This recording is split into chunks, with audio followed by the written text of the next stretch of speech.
What has volume been like, do you think, for the industry overall, just over the past couple of months? It's been pretty crazy talking to all the grocers. There's been roughly 13% of the population was buying online grocery prior to the COVID issue, and today it's north of 30%. In addition, with all the restaurants closing, a vast majority of in-dining food is now going to home, creating a surge in both grocery and online. So it's pretty off the charts. So in terms of wait times, what is extreme right now if someone's trying to get an order? I mean, is next Wednesday still reasonable? Yeah, and so when do you think that window starts to tighten again? Yeah, most people I hear it could take upwards of a week of getting a slot. And that's because there's just not enough people and delivery trucks and capacity in the industry to serve the national demand. So there's even waiting lists that I've heard. So it's very challenging to get a time slot today. And that's really a big issue for customers. Yeah, it is very challenging, Jason. I tell you, I live in Westchester County, just north of New York City, and you can't even get on a wait list or find a time slot. And I've been trying. But I think it kind of begs the question, or raises the question. We have this huge surge in current demand, and certainly companies like FreshDirect, some of the other online grocers, e-commerce companies, looking to meet that demand and build out infrastructure as quickly as possible. How much will that new increased business continue to extend and be sustainable beyond this pandemic? And thus, what does that mean in terms of how companies are balancing those near-term investments versus those long-term investments? Yeah, that's the million-dollar question that people are asking. I think broadly, if you speak to most executives across the CPG world and what's the expectation, is that it will. The surveys that I've seen as we've gone from 13% to 30% of trial of customers, 25% of customers said that they're still plan on using it post the event. So I anticipate that there'll be a sustained long-term increase in the threshold of customers who are buying online. Certainly not at the levels we're seeing now, because people will go back to restaurants and there will be more of a calming at the grocery level. But I think online, this is going to be a big accelerant for the industry going forward. And it's really forcing most grocers today to kind of look at their infrastructure. And it's a great opportunity to test new ways to serve customers. Even though it's super challenging today, there are some big opportunities to pivot the way that they've served customers in the past.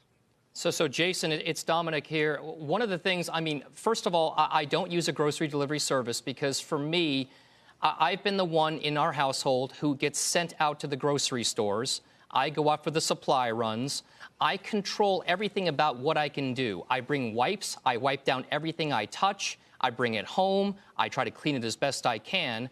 But having somebody else do that for you brings a lot of variables into the equation about how clean your food is or how safe it is and everything else. How do you address concerns about food delivery for people who feel as though, hey, you know, maybe I don't want somebody else touching my food and delivering it to my door. I'd rather just do it myself and make sure. Well, look, it is a trade-off between having it delivered. You do not have to go into that store and expose yourself to the general population versus the one person who comes in. So there is that. And most companies are really facing the same challenge for dealing with the increase in demand, but also worker safety. There's a lot of concern amongst the employee base for the threat that they're personally under as the demand is so stressful on them. But, you know, policies of not walking into the home, delivering at the doorstep, wearing masks and wearing gloves are the right things. I know at our current company at TerraSend, we have, pick up at the store and we hand it to the customers, and they seem to really enjoy that process than walking into the store itself. I think it's probably a safer process.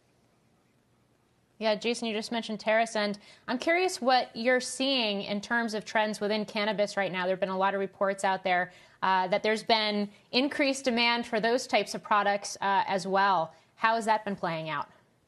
Yeah, it's actually very similar to grocery in that regard. There's been a spike in demand for cannabis. You know, we serve the medical market, and, you know, with the stress at home and so forth, there's been a large increase in the overall demand for the sector. And in addition, people don't really want to walk into stores. So we're seeing a very large increase in pickup at the store and for home delivery. And a very large percentage of orders now are through the digital channels versus the store itself. And I think that this is a great permanent acceleration as well for the digital channel for cannabis. Hey, Jason, in terms of grocery, what's going to be the key once economic activity starts to normalize, people do start going back to the store with less fear. What's going to be the key for these delivery services to maintain the customers they've gotten on this, say, temporary basis? Yeah, the big thing with online grocery has always been the ability to serve customers with a great service. And today's environment with a lot of stockouts, not getting a complete order, late deliveries, it's actually quite a challenging environment. So the test is going to be their ability to manage the demand, but also give a good service. So people might feel the need to use it today because of safety, but it has to be a great experience. And that's going to be the real balance on how these companies are going to be focused on the balance of demand and satisfying customers. Because long-term, people will have choices to go back to the store. And it's going to be those that really serve customers well during this time that are going to do the best post-COVID.